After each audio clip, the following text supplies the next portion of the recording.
Hello, Anna. Welcome to Pharmacy Entrepreneur TV. Thanks, Ali. Thanks for having me. We're so excited. We can't wait to dive into your experience. You're such an experienced pharmacist. Well, for everybody who don't know Anna, she's a pharmacist, a director, an academic, a consultant, a researcher, and an innovator. What an amazing combination. So this morning, Anna has just been interviewed by ABC New England Northwest on radio show. And we're so excited to have Anna here to tell about her experience and her passion for pharmacy, as well as her newly launched podcast, PharmOnline. Welcome, Anna. Thank you. Thanks for having me. That sounds very kind when you say it like that. We're so excited. So tell us about your pharmacy journey. So I did all of my schooling where I grew up. So I went all the way through a central school in a little town called Peak Hill, which is out between Dubbo and Parkes. And then I kind of wasn't sure what I wanted to do. I knew I wanted to do something in science and health. So I thought perhaps physiotherapy. I always knew I didn't want to kind of do nursing or medicine because I'm not that great with blood. And so I actually then thought, pharmacy is quite good because it kind of links in that, teaching people and helping them with their medicine and get really good health outcomes without the hands-on stuff. So that was good for me. So I applied and got into Charles Sturt University at Orange, and it was the first year that it had changed over from the Sydney University campus to Charles Sturt. So my cohort that went to Orange were very much a guinea pig group. We did most of our learning by distance education. So all this COVID stuff, this is old to me. I've been doing this for, well over a decade. This is how I learn and this is how I interact with people all the time. And being a rural girl, this is very common. So did my training there, and then all the way through I was actually a cadet at a community pharmacy. So I worked all the way through as a pharmacy student and then as an intern. And then once I actually became fully qualified in a little town called Parkes, which people may know as the home of the dish. So if you watch that movie, that's Parkes. And so I worked there for a while, and then my husband and I actually met at uni. He's a pharmacist as well. And so he moved back home, which is up here in the New England region of New South Wales. So he's from Tamworth. And so we moved this way, once I was about 1 year registered, and I actually then transferred to hospital pharmacy and started working at Tamworth-based hospital. Because we then relocated to Walcha, which is not quite halfway between Tamworth and Armidale, it's actually a little bit shorter for me to drive to Armidale. So I then started looking for jobs up here. So I started working at Armidale Hospital, and then a position came up at the University of New England looking at clinical placement organisations. So that's how I started in pharmacy and in academia. I was actually organising placements for students. And then as the degree grew, I kind of got pulled into teaching pharmacy practice. And so I was kind of doing tandem hospital practice as well as academia. And then I've had a couple of kids, and so I've been on maternity leave from that hospital position and just been kind of predominantly focusing on academia lately, as well as doing with my consultancy work, so looking after my local aged care centre, which is wonderful, and doing some other kind of locoming jobs around as well. So yeah, I suppose that's my pharmacy journey so far, but I'm expecting that, I'll keep doing new and amazing things. That's what I love about this profession, is it's quite adaptable, and it's very much what you make it. And luckily, there's new roles kind of happening all the time, so it's quite exciting. Wow, that's wonderful.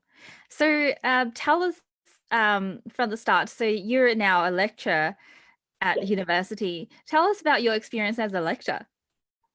Yeah, it's been really interesting. So when I started, I came in, the way I've come in is a very non-traditional way. So a lot of other pharmacy academics kind of, do their masters and their PhD, and then, they kind of start to get involved in academia while they're training. Whereas I kind of came in as a practice pharmacist, and that's all I knew. And so in the meantime, I actually, while I was working here, I currently was studying my Master of Clinical Pharmacy at the University of Queensland.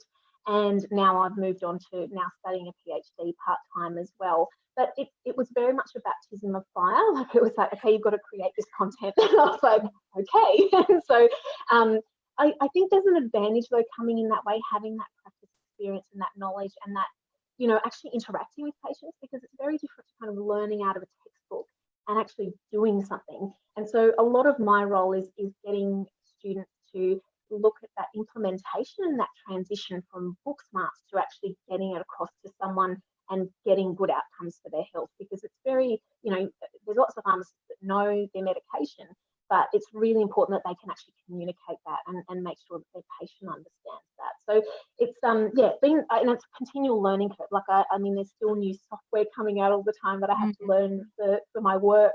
As I said, like Zoom is not new to me. We've been doing this for years here at UNE. We've also used Adobe and Skype to communicate with our students.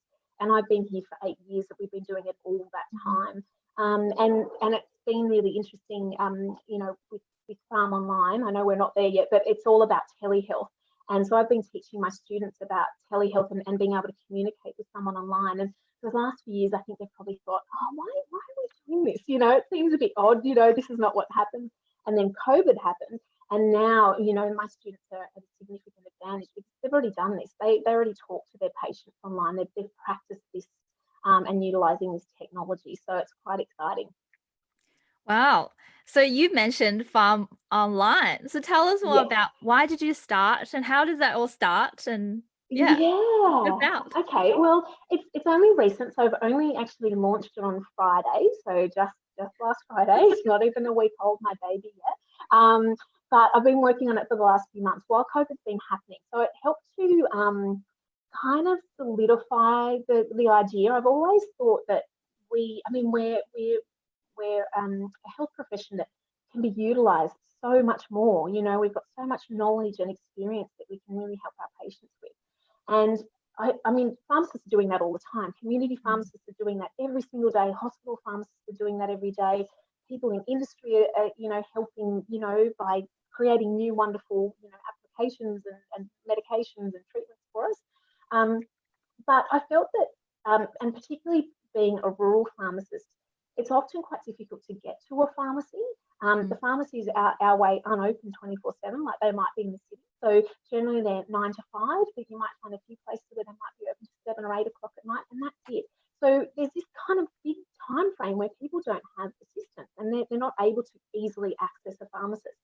So, and I also noticed this too when I had my babies. Like I was breastfeeding at 3 o'clock in the morning and, Googling symptoms and thinking about, now, hang on, what dose have I got to give a 3-month-old for paracetamol? And I mean, I'm a pharmacist. I should know that. Imagine what a mum, is thinking and feeling when they don't have that knowledge. And so I felt, we really need something that kind of fills that gap, allows people to access a pharmacist when and where they want. So if they've got an internet connection, they've got a device, they can be talking to a pharmacist. So why don't we have something like that? So a couple of months ago, I started talking to some of my colleagues in pharmacy. So some wonderful contacts that I've met through my career, and just said, what, I'm thinking of this, like, what do you think? Or why has this been done before? Or why hasn't it been done before? Or, am I crazy? Is there something that legally I'm not allowed to do this? And everyone said, no, this is, this sounds really good. And, there's a few things you need to do and some balances and checks you need to do, but this absolutely sounds like something that will be worthwhile. So initially I've started off with podcasts because I've reached out to, again, other colleagues and said, you're an expert in this. Can I talk to you about this topic? And we want to make sure it's very much directed to the general public. So we get rid of jargon, or if we talk in pharmacy jargon, we explain it. So that if people go to their doctor or their specialist, to another health professional or to another pharmacist, if people say words that they don't understand, hopefully by listening to podcasts, something will be familiar and they'll feel a lot more confident and be able to advocate for their health. So I'm starting out with podcasts to get that information out there and get kind of general topics covered. And then looking at doing like little videos on how to administer medication that will be really useful for parents, how to store your medication appropriately, kind of things that I think are very much our bread and butter as pharmacists. We do this every day, but it's putting it on a platform that is then accessible whenever and wherever someone wants. And then also, in the future, hopefully in the short-term future, getting telehealth consultations set up so that pharmacists, I can employ pharmacists remotely anywhere in Australia so that they can jump on for 15 minutes, just like what we're doing, and kind of go, okay, what's happening with your health? What questions would you like to ask me? How can I help you to get the best out of your medication and your health? So that's what I'm aiming for. Ah, wonderful. Great vision. I can't wait. It would be, yeah, great help, especially for rural area. They Yeah, can't access any pharmacists. exactly. And I also see that it's even good for people that, they might be socially isolated, or okay, they've got children and they're stuck at home, and drive-through pharmacy is not something that's common in Australia. So having, that convenience, I hope will be really useful. Wow.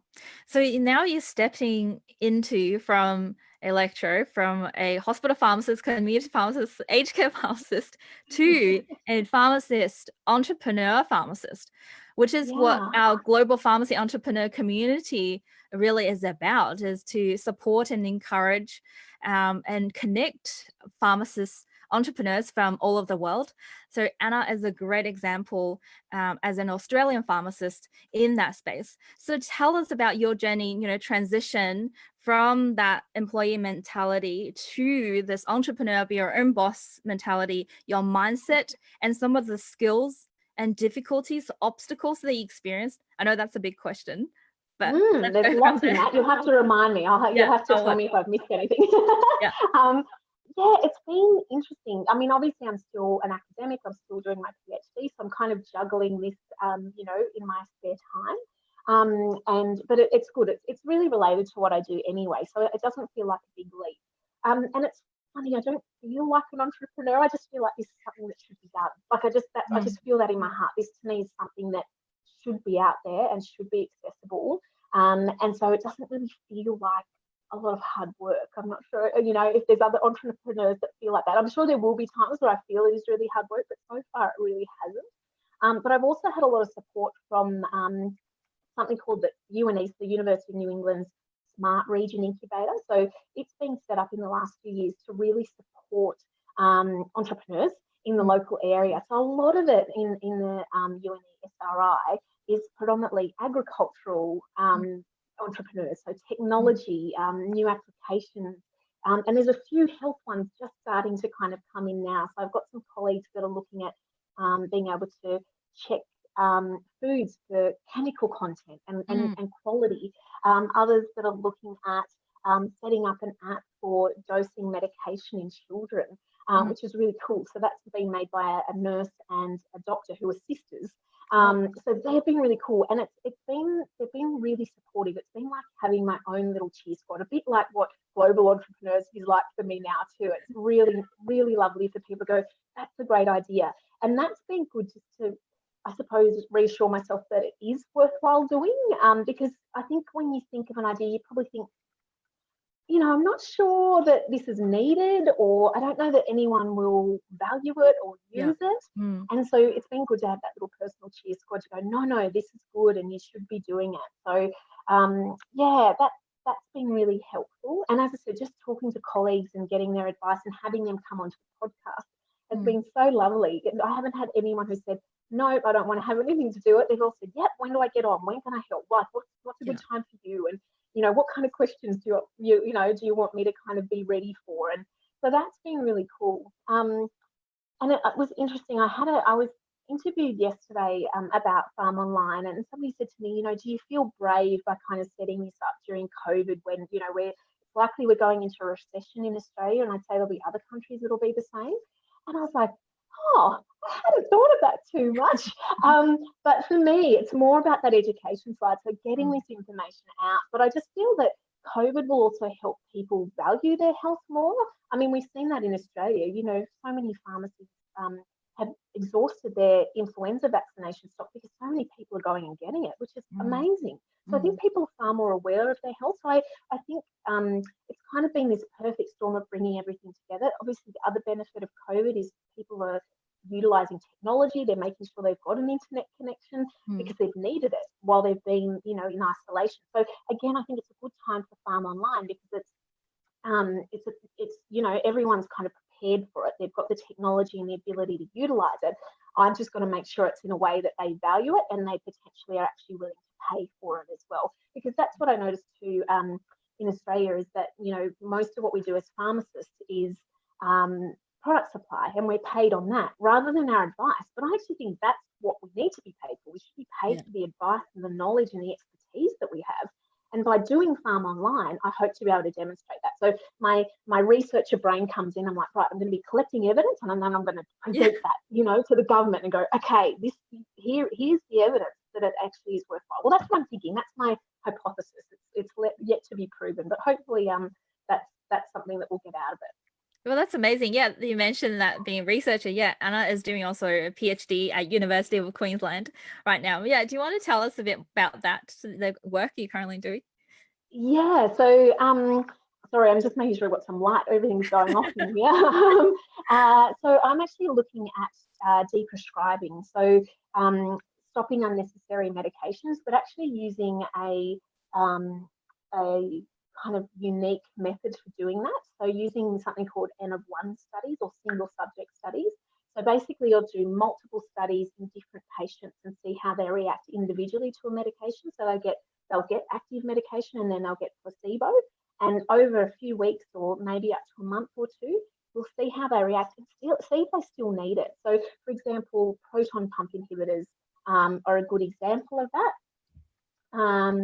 And even things like benzos, you know, there's a lot of people that probably don't need to be on benzos, and so testing to see if they actually need it will be worthwhile. And ultimately, I'd love to look at opioids, but you know, even with benzos and opioids, there's a lot of kind of psychosocial components, not just, you know, needing it, you know, that kind of that physical you know, need. It's often an emotional need too. So we're kind of working through that and coming up with a way you know, that will hopefully work in practice and that can be utilised in GP clinics, so that both the patient and the GP are happy and can see the results in real time, and we can actually make a change to their medication and have some evidence to say, okay, you don't need it, or yes, actually you do need it. This is actually working really well for you. That's great. So Anna, you're in a very special position, that being a lecturer, a researcher, you're also an entrepreneur. So I just want to also let everybody know in the global pharmacy entrepreneur community that doesn't matter whether we're a community pharmacist, hospital pharmacist, aged care pharmacist, military pharmacist, industry pharmacist, or academic, you're a lecturer. It doesn't matter where you are. You can be an entrepreneur as long as you have an idea or you see a problem that's happening right now in the world, and we can solve it. And that's really entrepreneurship is about, is turning an idea into a business or something. If you're working for an organization, you're called entrepreneur. So and it's something that we can all do together to create a business and life we love, as well as create a better community for really a better world, really contributing to a better world. That's right. And that's what I love about it, is your reach is quite broad too, because you know, it's often not limited to you know, where you're at. You can have an impact that even goes beyond, you know, your local area or even your own profession potentially too, which is really cool. But yeah, I think you need that reassurance that your idea is good. So talk about it. That's what I found. I'm not naturally kind of sharer. I tend to kind of go, oh, I don't think that's a good, you know, like I have a lot of kind of negative self-talk. That's not a good idea. No, don't bring that up. And I found that when I do it, it's actually really positive. Like, and I think people are really willing to give you constructive feedback. So they'll say, oh, mate, what have you tried this? Or do you know this exists and that might be really helpful to you? That is just so beneficial. And it's all through just having a chat with people. And so I probably haven't utilised that enough, but I'm finding it's really helping really well with PharmOnline. Yeah, that's great. And speaking of network, we have established the Speed Network events, and in the future we'll have more network events to help pharmacists to connect with pharmacists from different parts of the world and ask, you know, what problem they're trying to solve and what their experiences are. So it will be a really good, innovative hub that we're creating in our community, as well as you speaking about connecting with other professionals or other industries. That's really good point, because as pharmacists, we expert on clinical knowledge, but we need tech experience and business experience to help us to bring that idea live into the business, into an app or a software. So we definitely want to work with other industry professionals together to create something down the track. So bear that in mind. So be aware that we want to network more and connect with more broader with other health professionals or other industries as well. And we'll upskill. You know, you and I have found that, haven't you? Like, you've just had to learn new technologies, new Yeah. software to be able Yeah. to do what you do. Like with the podcast, I've had to use GarageBand. I've never used it before, and so that's been like I've been YouTubing like a mad person, going, okay, how do you cut and edit, and how do you Yeah. put stuff together? So it's actually really good, but good for your brain too, because you are learning something different that's not just pharmacy, which I think is good. It gives us more experience and more knowledge to be able to help people. Yeah, definitely. So another thing is, once that what's your advice or your obstacles or experience that you had? I know tech is one. I had experienced that, and how do I make everything work? What else? What are other obstacles or even fears or emotional obstacles that you had to go through?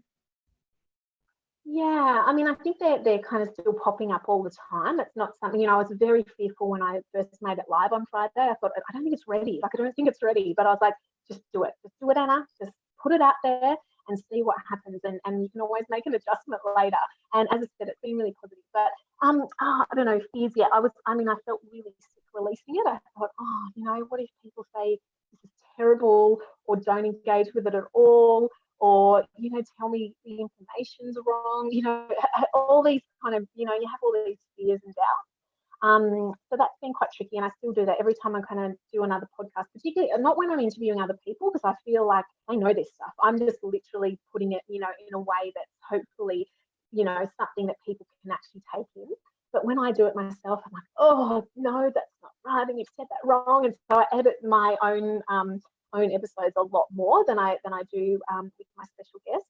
And that's, again, I think that's not trusting myself. So I think I need to kind of keep working on that and feel like I can do it, and I have the ability to do it. I think that's an ongoing thing.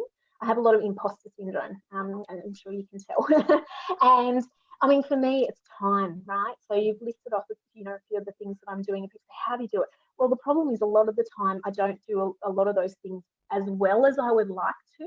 And so I have to kind of manage that as well. I think I'm naturally a bit of a perfectionist, but I can't be. It just doesn't get me anywhere. I just waste time. So I feel like I've probably gone a little bit too far the other way now, and I'm like, just get it done, just bang it out. And so I've got to kind of find a happy medium for that, so that I can still, keep progressing my PhD, and obviously, still being available for my students, which to me is my number one priority. I'm really, wanting to make sure that the future of pharmacy is really well set up, so that we have innovators and, thought leaders as pharmacists into the future.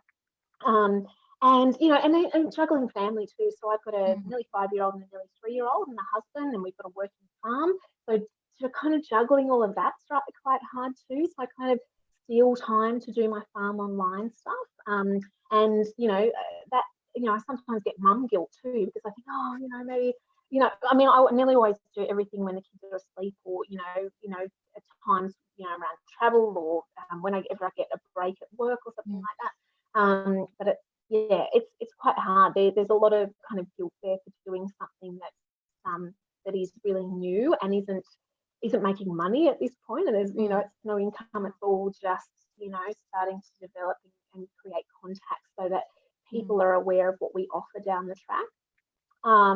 So yeah, I don't know. There's lots of things to overcome. But as I said, I'm really lucky. I've got a couple of cheer squads that kind of keep me really positive, which is really nice. That's what kind of keeps me going, because I find that I need positive reinforcement. That is my natural tendency, and I've always been like that at work too. I don't kind of respond well to people going, "Oh, that wasn't any good." I'd rather someone say, "You did that really well. Can you show someone else?" That is just, that just keeps me going. It's very inspiring. So so I kind of try and work on my strengths where I can, and try and minimize any of my limitations, of which there is a lot. But yeah, I think probably my biggest fear is down the track having time for PharmOnline, because I feel it's something that could get really big, and I need to be able to manage that in a way that if I'm employing other pharmacists down the track, that I am a good boss to them, or a good colleague. I don't really like that power differential that we're colleagues. So that being aware of that, and being aware that I'll be expected to lead. So it's kind of a combination of things. But I've tried a few kind of strategies, like upskilling in like tech and IT, like you've done. We go and do some courses, or get involved with innovator groups to try and help with us to fill any of those gaps. So that's been really helpful. Wow, thank you, Anna. Thank you for being vulnerable and sharing with us your fears and your guilt and all these thoughts. And I think it's very important for entrepreneurs. Often we feel alone, and we feel like we're always in our head and try to figure out everything on our own. But hey, we're not alone. The fact that we have the global pharmacy entrepreneur community is there to help us to connect and share our experiences, share our failure, as well as celebrate our wins. So that's feel like every single pharmacist I speak to, we all have imposter syndrome. We're all perfectionist. I know, why? Why is that? I don't know. I think being a pharmacist, we have to double, triple check. We'll have to make sure it's 100% correct before we release the medication. But now we're transition from being an employee pharmacist, dispensing pharmacist, to entrepreneur, which is in a different world. You have to keep going. Doesn't matter if it's not 100%, but you're putting produce and putting things out there, and then you can tweak and you can work out where you want to go from there. So it's different mindset. So I guess it's good for you to share that, because I certainly experienced that from the start. I'm like, oh, it's not 100% yet. I don't want to release it. But then now, like, I just need to post it. So even though it's not 100%, it's not perfect, or my hair's not, it's the message, it's the heart, it's really what I'm passionate about. I want to connect with the world and put it out there. That's right. It's your why, isn't it? And that's why I keep coming back to, like, why? What is it I'm actually trying to do? And I think wherever it's something that's very much almost outside yourself, like, where it's going to help other people, you're just so much more motivated, I think, than if it's kind of just about you. And I've been taught, that's how I kind of grew up. My parents are very much about community and giving back and volunteering. And so I've always done that. And I think that's helped to kind of get me to being, trusting myself enough as an entrepreneur. I feel really awkward saying that, but that's what I am. But, trusting myself enough, because I'm going, this is actually not about me. This is actually about helping other people. And so that's huge to me. It's going to keep my motivation going for a long time. Oh, that's awesome. Amazing. That we also have pharmacy students in this community. And you mentioned that earlier, that you want to be an example, you want to be there for your students, you want to help those students to be the future leaders, future innovators, to help to build the community and create a better, healthcare system, even better, product or services. So what are your advice for our students, or our aspiring pharmacists in the future? Oh, good question. I always say to my students that they should always keep the patient at the centre of everything they do. And I think, and even with my PhD, it's all about individualisation. So you can learn all the textbook stuff, but you have to individualise whatever you do. So I think that's a message that I kind of keep telling my students. They're probably sick of it by now, but I think that it's a really good foundational point to kind of start at, and then you can kind of put all the other, building blocks in there. Your pharmacology and your therapeutics and pharmacy practice, all of that kind of comes in and comes with experience as well. But really listening to the people you're talking to, listen to what they say and what they don't say as well, because there are people that aren't. You've got to take time to build rapport and demonstrate your empathy and your compassion for people. So, just be aware that things can take time and don't rush. I know I've always been like that, particularly as an early career pharmacist. I'm not now. I'm actually past that point. I'm 10 years now out. So I'm now a middle-aged pharmacist. But yeah, I think you feel like you want to rush all the time. You kind of want to get to where everyone is, but you've got to remember that you're starting at a different point. And you might kind of go, okay, I want to be there.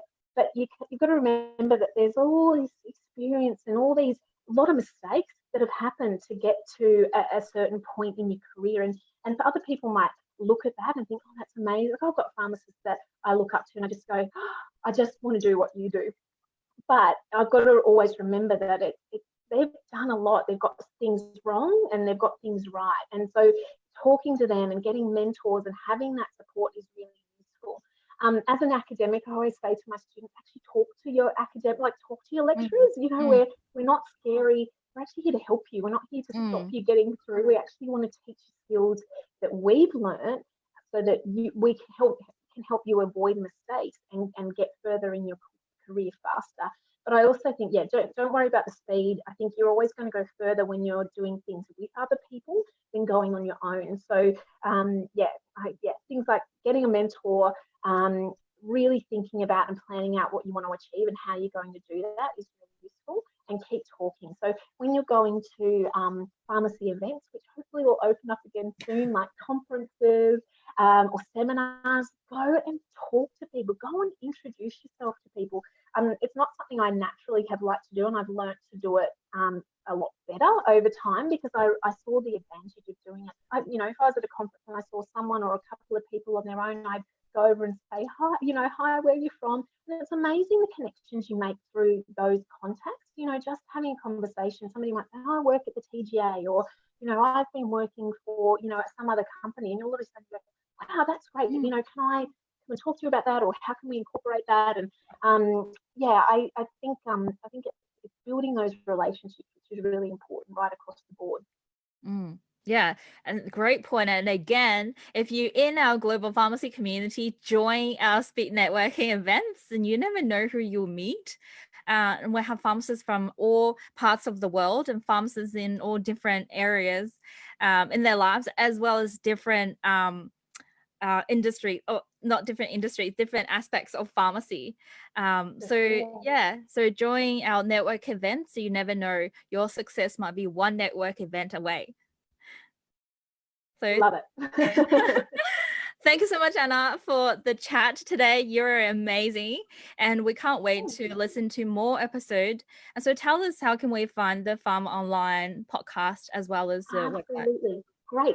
Thank you. I was thinking, I haven't even said that, have I? So PharmOnline is actually spelled PHARM online, and that's .com.au. So you can go there, you can sign up for newsletters. So I'm sending out weekly newsletters to keep people up to date with new podcast releases and new things that are happening that we're looking at, new events that we're involved with. So you can go there.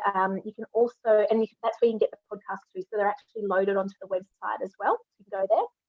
You can also get the podcast on any good podcast app, so Apple Podcasts, Spotify, any of the apps where you can grab your podcast. You should be able to just look up Indispensable. And I call that because that's what I feel pharmacists are. We're absolutely indispensable.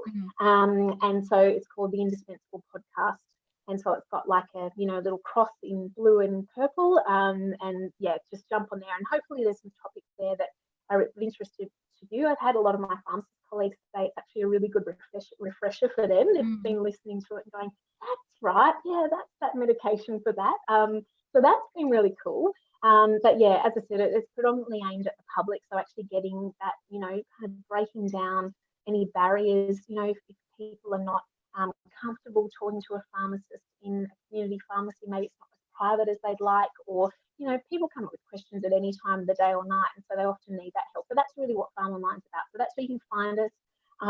And I've got Facebook, I'm on Facebook, I'm on Twitter, I'm on LinkedIn, I'm trying to think what else, any of the other social media on there. So either look up the Indispensable Pharmacist or look up PharmOnline and you'll find me or the company. Please interact, sign up, let me know if there's a topic you want to cover, or if you've got some expertise you'd love to share with the public. This is very much the platform for you. Wonderful. Well, thank you so much again, Anna, for coming on our show, and we can't wait to connect with you within our global pharmacy community. It was my pleasure, Ali. Thank you so much for having me. I feel very honoured to be in this amazing group of people I've been watching for a few weeks now, and it's amazing what you're doing with connecting people. So well done. Thank you.